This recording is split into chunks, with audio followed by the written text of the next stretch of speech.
Evakuasi seorang pencuri sarang burung walet di Barito Utara, Kalimantan Tengah berlangsung ricuh. Massa yang mengamuk berusaha menghakimi pelaku namun dihalangi oleh petugas.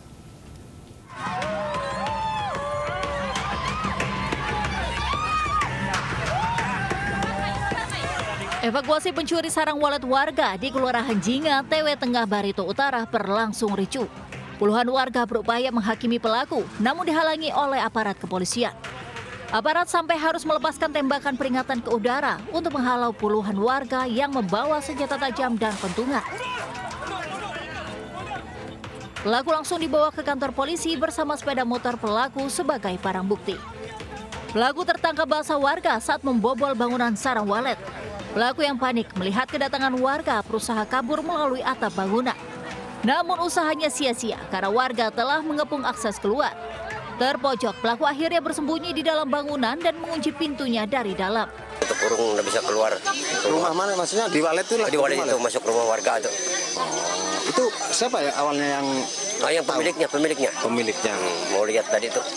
Orang berapa kira-kira yang di dalam? Kalau dibilang tuh ya orang satu karena sandalnya itu cuma satu, di situ ada sandalnya itu. Oh, ketahuan ketinggalan sandal. Iya. Kabel-kabel juga pintu masuknya itu ada bolongnya situ lihat samping. Di samping. Di rumah waletnya. Iya. Pelaku kini ditahan di Polres Barito Utara guna proses hukum selanjutnya. Dari Muara Teweh, Kabupaten Barito Utara, Kalimantan Tengah, Fatur Rahman, Ayus melaporkan. Pemirsa, seorang selebgram perempuan di kota Semarang ditangkap polisi usai mempromosikan situs judi online. Tersangka menerima endorse dengan imbalan Rp600.000 untuk 15 hari promosikan situs judi online.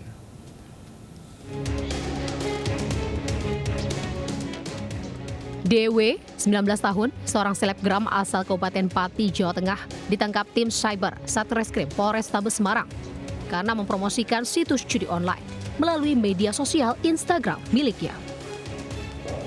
Tersangka yang masih berstatus mahasiswa salah satu perguruan tinggi swasta di kota Semarang ini menerima ajakan endorse dari seseorang yang tidak ia kenal. Tersangka menerima endorse dengan imbalan Rp600.000 untuk 15 hari promosikan situs judi online. Selain DW, seorang pemuda berinisial FA, warga kota Semarang juga ditangkap usai kedapatan mengiklankan situs judi online melalui akun Facebooknya. Dengan upah sebesar Rp2 juta per bulannya. Berdasarkan penyelidikan, modus keduanya dengan memposting situs judi 2 kali sehari. Situs perjudian online Jeju Slot. Jeju Slot yang dimana yang bersangkutan ini modusnya adalah memposting link perjudian tersebut sehari 2 kali, ya. Sehari 2 kali selama 15 hari. Dengan keuntungan yang didapatkan oleh tersangka ini adalah Rp600.000. Dari tangan keduanya, petugas juga menyita sejumlah barang bukti berupa handphone yang digunakan untuk promosi judi online. Atas perbuatannya, keduanya dijerat Undang-Undang ITE dengan ancaman hukuman maksimal 10 tahun penjara. Dari Semarang, Jawa Tengah, Kris Tadi melaporkan. Pemirsa, Menteri Koordinator Bidang Politik Hukum dan Keamanan Republik Indonesia Hadi Cahyanto mengungkapkan ada 17 orang pegawai Komisi Pemberantasan Korupsi terlibat dalam perjudian online. Nilai transaksinya bervariasi mulai dari Rp300 hingga Rp400.000. Menko Polhukam Hadi Cahyanto mengungkapkan terdapat 17 pegawai KPK yang ikut bermain judi online. Pihaknya juga telah mengecek laporan keterlibatan 17 orang tersebut. Namun setelah dilakukan pengecekan, pegawai KPK yang meliputi sopir hingga pegawai urusan dalam KPK tersebut sudah tidak bekerja lagi di KPK. Hadi menjelaskan para pegawai KPK tersebut dalam tahap coba-coba berjudi online dengan nilai transaksi antara Rp300 hingga Rp400.000. Sudah tidak ke situ, namun kemarin kami sudah bertemu dengan Ketua KPK dan berkomitmen apabila memang itu adalah pegawai KPK akan ada tindakan disiplin dengan tegas. Namun sampai sejauh ini mereka kebanyakan sudah tidak ada di KPK. Ya. Pemirsa, ibu dan anak menjadi korban begal saat berboncengan sepeda motor di Bekasi, Jawa Barat. Saat beraksi, pelaku membawa senjata tajam berupa merampas motor korban.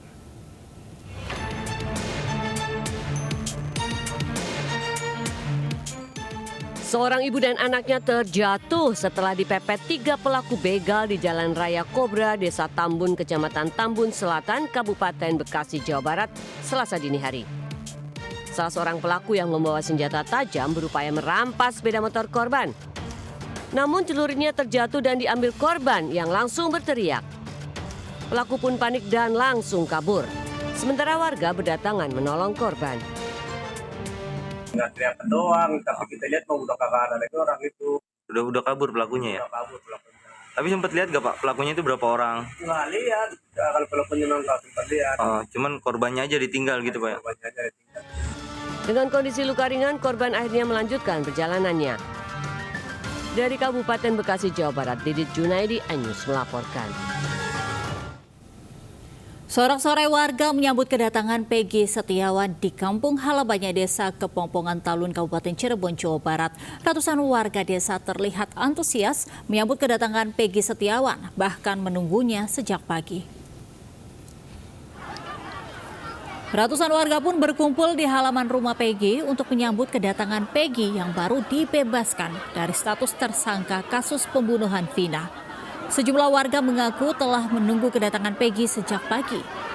Peggy Setiawan didampingi keluarga tiba di kampung halamannya Desa Kepongpongan, Kecamatan Talun, Kabupaten Cirebon, Jawa Barat, Selasa sore.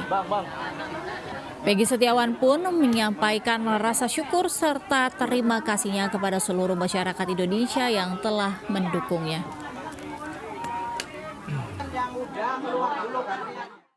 Dan masyarakat Saladara, masyarakat Cimaja, dan Ketua Pemuda Cimaja, Ketua Pemuda Saladara, saya mengucapkan terima kasih banyak atas doa dan dukungan kalian. Karena berkat doa dan dukungan kalian semua dan pihak keluarga dan semuanya, saya bisa kembali ke sini dan saya bisa kembali melanjutkan mimpi dan cita-cita saya seperti dulu. Ya, pemirsa, usai dibebaskan dari status tersangka pada Selasa malam, Peggy Setiawan beristirahat bersama keluarganya di kampung halaman Desa Kepongpongan, Talun, Kabupaten Cirebon, Jawa Barat. Sebelumnya, Peggy disambut ratusan warga saat tiba di rumahnya. Berikut laporan Faisal Rinaldi dan juru kamera Seto Pratomo dan Muhammad Firmansyah dari kediaman Peggy di Cirebon, Jawa Barat.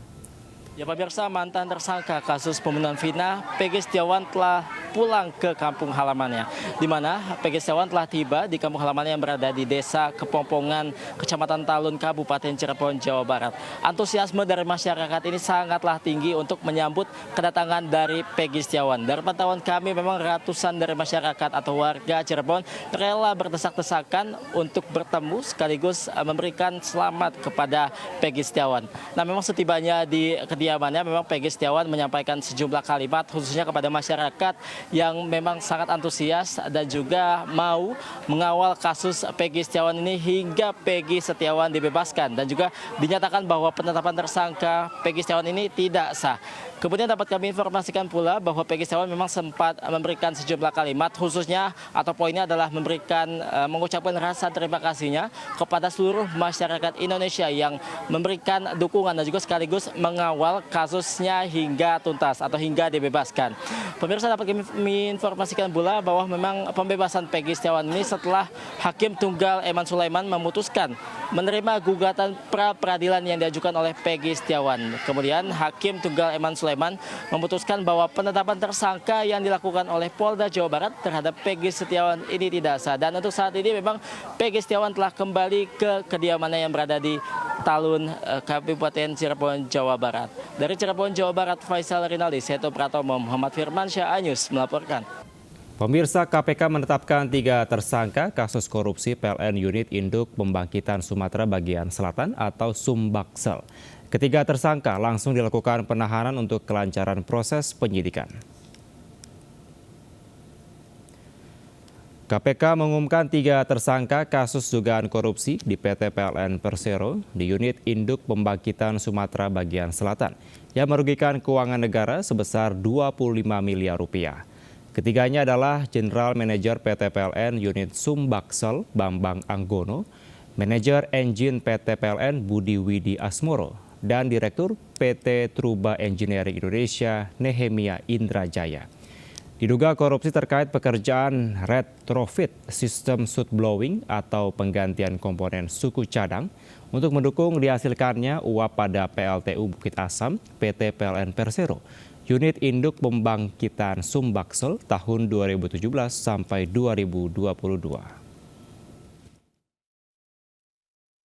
Bahwa terhadap pekerjaan retrofit sistem shoot blowing PLTU Bukit Asam akan dibuat penambahan harga sekitar 25 miliar dari penawaran awal. Tadi penawaran awalnya 52 miliar.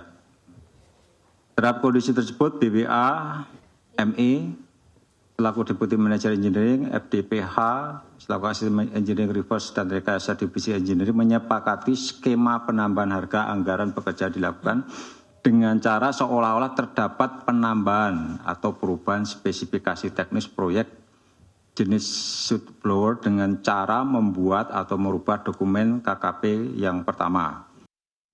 Sebuah rumah mewah 2 lantai yang juga bekas kantor notaris di kawasan perumahan elit Menteng, Jakarta Pusat Selasa sore ludes terbakar. Sempat terdengar beberapa kali suara ledakan sebelum api akhirnya membesar.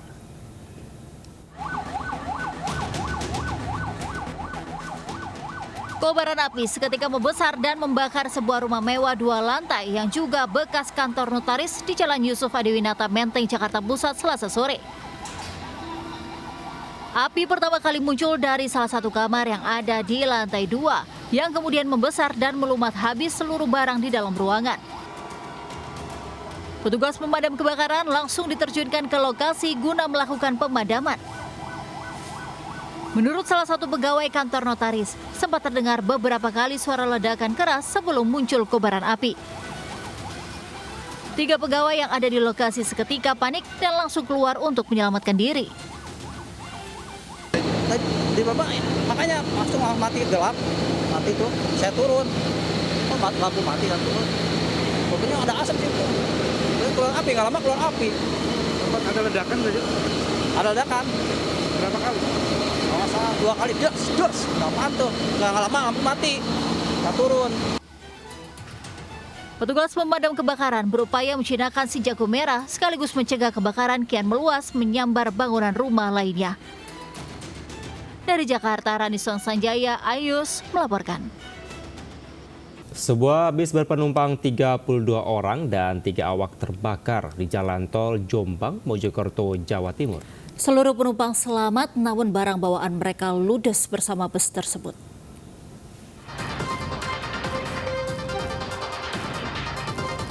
Bis Gunung Harta terbakar di KM 685 Tol Jombang Mojokerto di wilayah Kecamatan Tembelang, Kabupaten Jombang, Jawa Timur. Besarnya kobaran api membuat seluruh badan bis hangus terbakar. Kebakaran ini terjadi diduga akibat korsleting listrik di bagian mesin. Selama proses pemadaman, 32 penumpang bis terlantar di pinggir jalan. Mereka dan 3 awak bis selamat, namun barang bawaan mereka di bagasi ikut ludes terbakar. Panik lah. Duduknya posisi di mana, Bu? Apanya? Duduknya itu di posisi mana? Posisi depan kalau saya. Terus tahunya gimana tadi? Ya tahunya udah supirnya turun, katanya dibakar. Ada korban, tapi barang penumpang tidak ada satupun yang terselamatkan. Penyebabnya karena apa? Korsleting mesin nggak tahu, pokoknya tahunya ada api dari mesin. Penumpang bis yang sedang dalam perjalanan dari Sumeneb, Madura tujuan Jakarta ini kemudian dievakuasi dengan bis pengganti. Pihak perusahaan otobus menyatakan akan mengganti kerugian para penumpang akibat peristiwa itu. Dari Jombang, Jawa Timur, Mukhtar Bagus, Ayus melaporkan. Pemirsa, ratusan buruh berunjuk rasa menolak undang-undang Tapera di Bundaran Patung Kuda Gambir, Jakarta Pusat Selasa siang berlangsung ricuh. Tak hanya terlibat saling tarik dan dorong, massa buruh bahkan nyaris baku hantam dengan aparat kepolisian.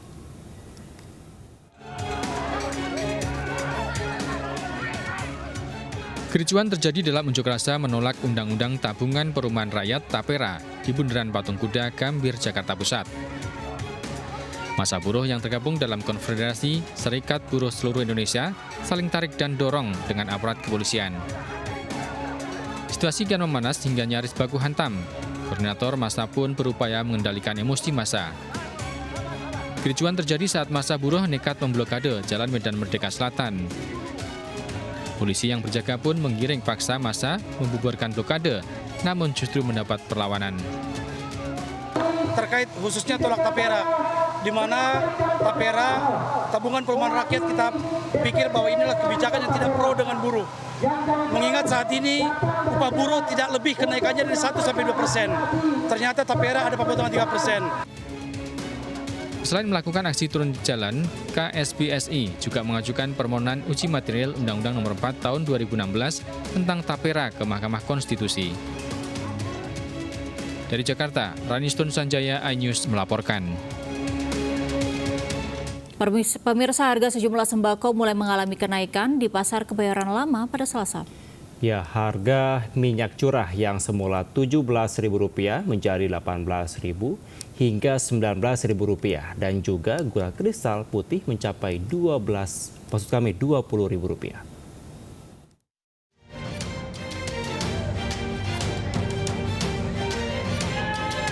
Harga sembako di Pasar Kebayoran Lama, Jakarta Selatan mulai mengalami kenaikan imbas dari hujan yang mengguyur ibu kota beberapa hari terakhir.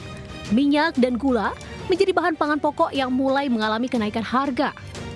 Di Pasar Kebayoran Lama, Jakarta Selatan, minyak curah mengalami kenaikan dari harga Rp17.000 menjadi Rp18.000 hingga Rp19.000 per liter. Sedangkan gula kristal putih mulai merangkak naik hingga Rp20.000 per karung. Sementara harga cabai rawit hijau dan merah pun mengalami kenaikan berkisar Rp45.000 hingga Rp60.000 per kilogram. Kenaikan sejumlah harga sembako ini mulai meresahkan konsumen. Menurut konsumen, kenaikan harga ini cenderung sulit untuk turun kembali ke harga normal sehingga menyulitkan dari segi ekonomi. Sekarang minyak naik, biasanya sih ngeteng 17, sekarang udah 18-19 harusnya. Gula ada naik sedikit, yang dari Lampung GNP punya ada naik dikit. Dari berapa tuh? Dari 790-an ya, sekarang udah 800 lebih. Ya gimana lagi, namanya orang kecil yang ikut aja naik. Tapi kebanyakan kalau udah naik nggak mau turun, terus melambung naik gitu. Harapannya gimana nih Bu? Harapannya ya yang bisa stabil, ya nggak seperti dulu, ya nggak mungkin lah bisa seperti dulu. Penjual dan pembeli berharap harga bahan pokok kembali stabil dan tidak alami kenaikan signifikan. Di Jakarta, Jessica Winoto, Ari Setiawan Laksana melaporkan. Kita beralih ke informasi lainnya, pemirsa, persoalan sampah yang menggunung dan menyebar di kota Yogyakarta tidak kunjung selesai. Tumpukan sampah terus bertambah mulai di pinggir jalan hingga di atas jembatan.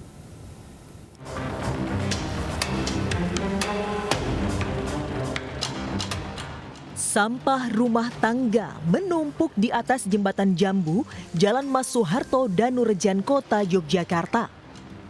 Tumpukan sampah juga menyebar di pinggir ruas jalan protokol seperti di Jalan Mangun Sarkoro ini. Meski sudah terpasang spanduk larangan membuang sampah, namun tempat tersebut tetap digunakan warga untuk membuang sampah. Terkait darurat sampah, Gubernur Yogyakarta Sri Sultan Hamengkubuwono X menyatakan bahwa pengolahan sampah tahap 2 di TPST Bauran akan segera dilakukan. Tidak sekedar dibuang, namun sampah akan diolah menjadi produk industri. Sampah menjadi bahan baku industri, bukan sekedar sampah, ya sampah dibuang gitu loh, tapi menjadi bagian dari industrialisasi. Jadi pengolahan itu dibangun nanti, karena itu tanah itu luas, harapan saya tidak hanya Bantul sama kota. Tumpukan sampah liar yang terus muncul di sejumlah titik di kota Yogyakarta ini karena terbatasnya tempat pembuangan sampah menyusul penutupan TPST Piungan secara permanen sejak awal Mei lalu. Dari Yogyakarta, Gunanto Farhan, iNews melaporkan. Laga penentuan penyisihan grup cabang olahraga sepak bola di Pekan Olahraga Pelajar Daerah Popda 17 di lapangan Monsikureng Aceh, Timur Aceh diwarnai kericuhan. Pelatih tim bahkan terlibat cekcok.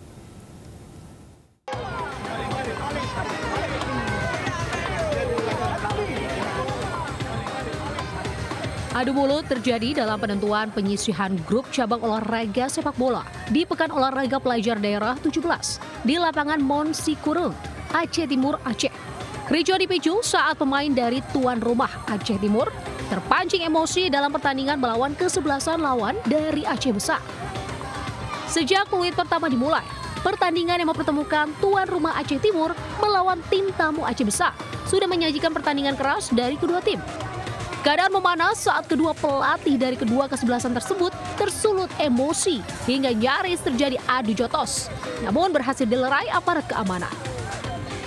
Seorang pemain dari Aceh Timur diduga sempat menendang pemain lawan hingga berujung kartu merah. Sementara para supporter masih dalam kendali aparat keamanan. Ini kan pertandingan Popda sebenarnya, itu saya sangat kecewa dari pemain cadangan Aceh Timur. Harusnya kita ada wasit yang bisa menyelesaikan, tidak perlu masuk ke dalam dan pelajar mesti anak-anak ini. Itu yang harus jangan sampai terjadi terulang kembali. Meski sempat ricuh, namun pertandingan tetap berjalan dan berakhir tim kesebelasan Aceh Besar yang lolos ke babak 8 besar Popda ke-17. Dari Aceh Timur, Ismail Abda melaporkan. Pemirsa, seorang ibu di Kabupaten Indramayu, Jawa Barat melahirkan bayi kembar 5 di Rumah Sakit Umum Daerah Indramayu. 4 bayi berjenis kelamin perempuan dan 1 bayi berjenis kelamin laki-laki lahir melalui operasi sesar.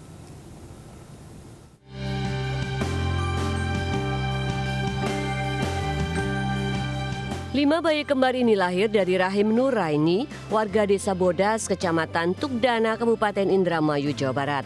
4 bayi berjenis kelamin perempuan dan 1 bayi berjenis kelamin laki-laki dalam kondisi sehat dan stabil usai dilahirkan melalui operasi sesar. Butuh waktu 1 jam bagi dokter spesialis bedah dan kandungan di Rumah Sakit Umum Daerah Indramayu untuk menolong persalinan 5 bayi anak pasangan Warsilah dan Nuraini ini. Usai dilahirkan, 5 bayi ditempatkan di ruang khusus dengan pengawasan perawat dan dokter spesialis anak. Berat mereka rata-rata di bawah 2.500 gram. Meski prematur, 5 bayi lucu tersebut dalam kondisi normal, begitu juga si ibu. 1934 ya, itu jenis kelaminnya keluar perempuan, itu sampai 2, kedua, ketiga, keempat, dan yang kelima yang berhasil selamatkan itu yang laki-laki. Jadi totalnya ada 5. Dengan berat badan yang berbeda-beda. Kelahiran bayi kembar 5 baru pertama kali terjadi di RSUD Indramayu. Kini bayi kembar 5 tersebut masih dalam penanganan tim medis. Dari Indramayu, Jawa Barat, Toy Skandar, iNews melaporkan. Pemirsa, permintaan jahit seragam sekolah di Tangerang Selatan, Banten kebanjiran order. Ya, bahkan di tahun ini penjahit bisa menyelesaikan pesanan hingga 1.000 seragam sekolah dengan total keuntungan mencapai 100 juta rupiah.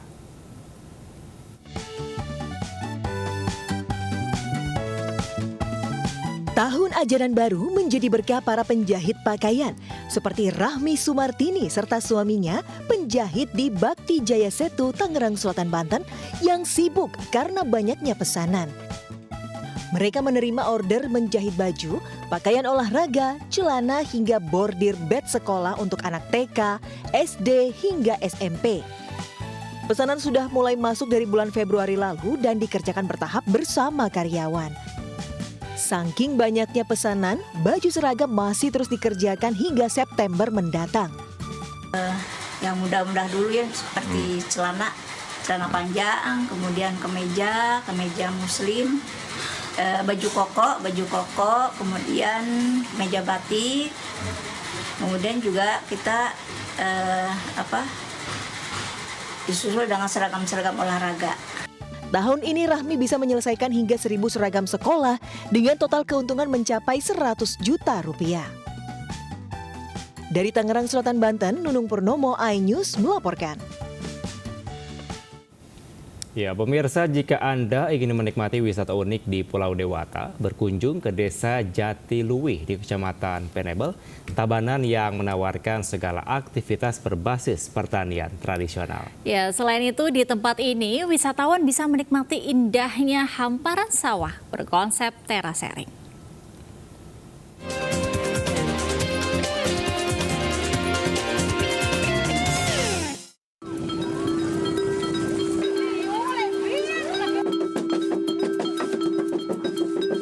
Desa wisata Jatiluwih di Kecamatan Penebel, Tabanan, merupakan salah satu desa wisata di Bali yang dikenal dengan keunikan sistem subak yang mengatur sistem irigasi sawah secara tradisional.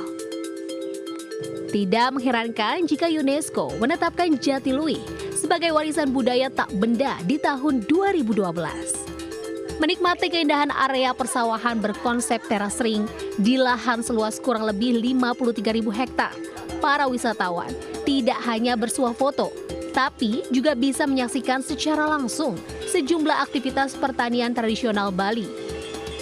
Mulai dari tradisi mentekap atau membajak sawah yang ditarik kerbau, hingga menyaksikan permainan tradisional menangkap belut di kolam lumpur. Atraksi mentekap atau membajak sawah secara tradisional Bali menggunakan lampit dan ditarik kerbau merupakan terobosan yang dilakukan pengelola destinasi setempat untuk meningkatkan kunjungan wisatawan. Atraksi yang ditawarkan sengaja berkaitan dengan alam agar menyatu dengan konsep wisata edukasi pertanian yang selama ini menjadi daya tarik utama wisatawan untuk berkunjung ke Jatiluwih. Selain melestarikan tradisi mentekap, atraksi wisata tersebut juga bagian dari edukasi agar para pelancong mengetahui cara membajak sawah tradisional di Bali. Apalagi saat ini banyak petani yang sudah beralih membajak sawah menggunakan traktor, sehingga membajak sawah menggunakan kerbau sangat jarang ditemui. Visit Bali, please visit Jatiluwih, because Jatiluwih you will still have the traditional way of agriculture that you can find in very few places in the world.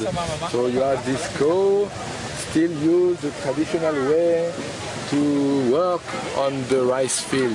Kita kembalikan lagi kearifan lokal yang sudah lama ditinggalkan dan dihidupkan lagi. Nah, ini saya yakin dengan adanya mentekap, kita mungkin akan adakan seminggu sekali ada yang mentekap di sini, sehingga menambah jumlah kunjungan dan lebih menarik lagi niat wisatawan untuk datang ke Jatiluwih. Selain itu, ibu-ibu di desa Jatiluwih pun tidak ketinggalan menunjukkan tradisi nebuk atau menumbuk padi menggunakan lesung atau alat pemukul padi tradisional khas Bali. Selain menjadi lambang semangat gotong royong dan kerjasama, tradisi ini juga bermakna bekerja bersama-sama untuk menghasilkan beras yang berkualitas. Dari Tabanan, Bali, Bagus Alit melaporkan. Ya, pemirsa dan juga Kevin, sejumlah cara bisa dilakukan untuk menarik pengunjung datang ke warung makan, salah satunya nih di Kota Blitar. Ya, benar sekali, Angel dan pemirsa, pemilik warung ini menyulap lahan kosong miliknya menjadi tempat kuliner yang memiliki nuansa alam yang sejuk.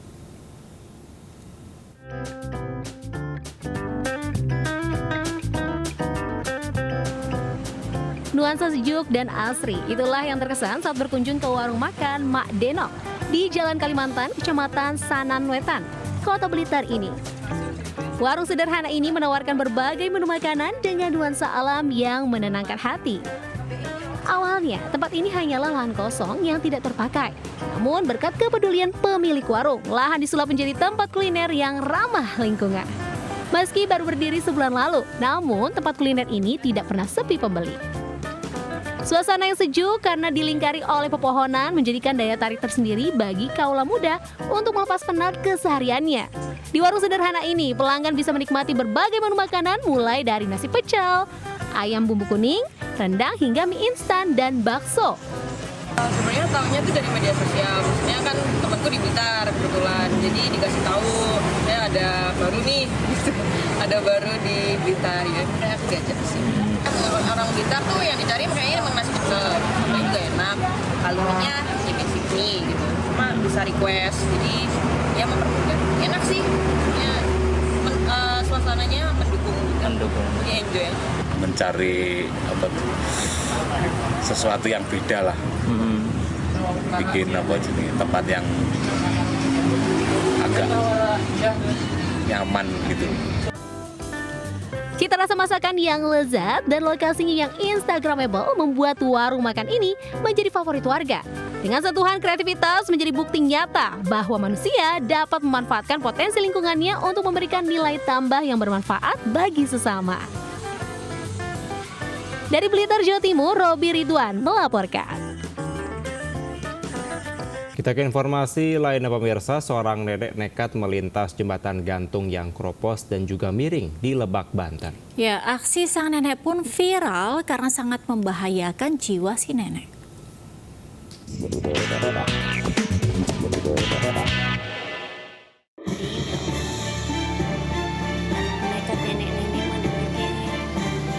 Sambil berpegangan pada tali baja yang masih ada, seorang nenek menyeberangi jembatan rusak dan miring 20 derajat di Desa Margatirta, Cimarga, Lebak, Banten.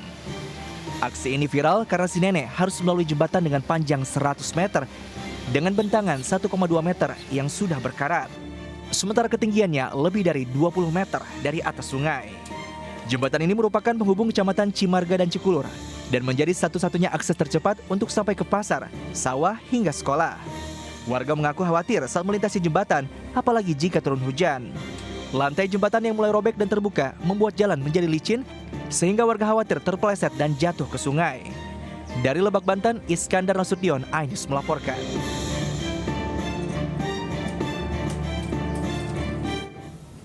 Pemirsa, satu rumah di Gang Sempit ditinggali 46 orang di Kota Cimahi, Jawa Barat. Ya, rumah ditinggali sejak tahun 1982 ini bersama dengan kakak, adik hingga cucu dengan total 18 kepala keluarga.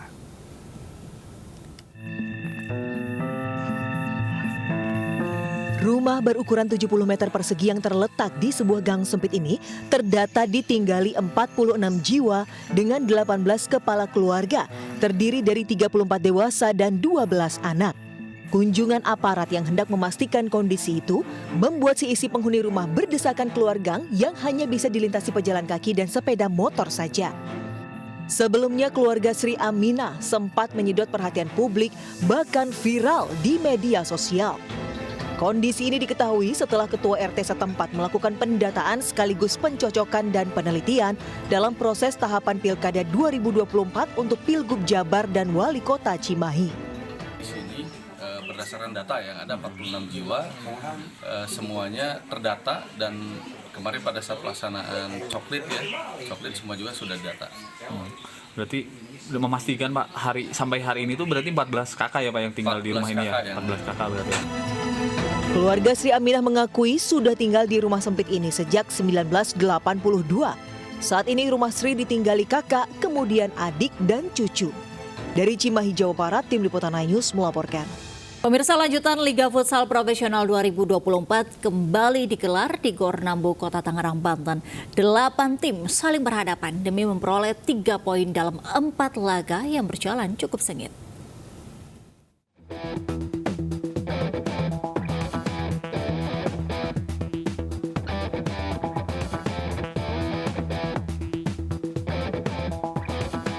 Bintang Timur Surabaya melawan Pendekar United tampil pada laga perdana lanjutan Liga Futsal Profesional 2024 di Gor Nambo, Kota Tangerang, Banten. Pada laga ini Pendekar United sangat kesulitan meladeni permainan tim pemuncak klasemen BTS FC dan harus menyerah dengan skor 3-1. Ada 8 tim, jadi ada 4 pertandingan. Tadi sudah terselenggara pertandingan pertama antara BTS dan Pendekar, yang kedua nanti ada Halus selaku tuan rumah melawan Moncong Bulo dari Sulawesi. Pada laga kedua, Halus FC berhasil mengukir kemenangan atas lawannya Moncong Bulo FC. Meski digempur habis Moncong Bulo, namun Halus FC bertahan sangat rapih dan mampu mencuri 2 gol melalui skema serangan balik. Pada laga ketiga, Black Steel FC melawan tim juru kunci Giga FC. Tampil percaya diri, Black Steel FC mampu mengatasi perlawanan Giga FC dengan skor 5-3. Dengan kemenangan ini, Black Steel FC terus membuntuti BTS FC yang berada di puncak klasemen. Di laga terakhir, tim urutan ketiga Favage Banua berhadapan dengan tim urutan keempat klasemen Unggul FC. Kedua tim bertanding sangat solid demi memperebutkan 3 poin untuk menempel ketat para pesaingnya. Skor imbang mewarnai pertandingan sengit ini. Dari Tangerang, Banten, Sukron iNews melaporkan. Pemirsa, sejumlah peristiwa menarik kami rangkum untuk Anda. Di antaranya sampah menumpuk di sejumlah titik ruas jalan protokol di Yogyakarta. Dan berikut rangkaian peristiwa di sekitar kita.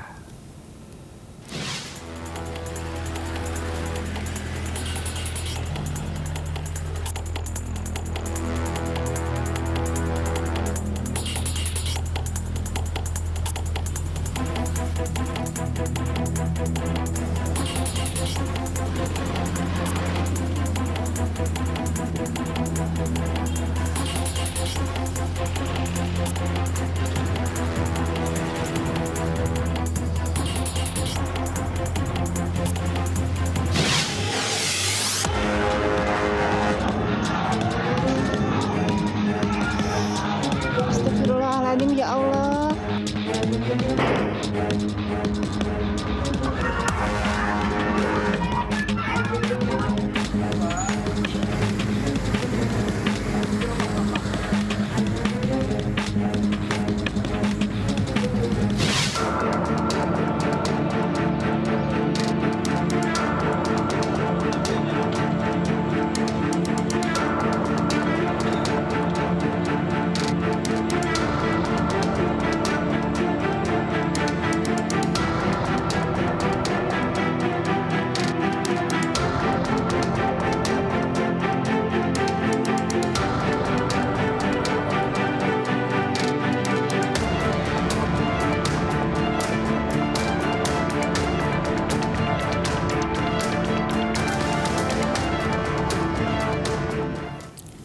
Ya, pemirsa, peristiwa tadi sekaligus menutup Lintas Sains Pagi hari ini. Berbagai informasi kriminal dapat Anda saksikan sesaat lagi dalam jurnal Lintas Sains Pagi bersama rekan Anita Dewi. Saya Angelika Devagam. Dan saya Kevin Pakan, pamit undur diri. Selamat pagi, selamat beraktivitas.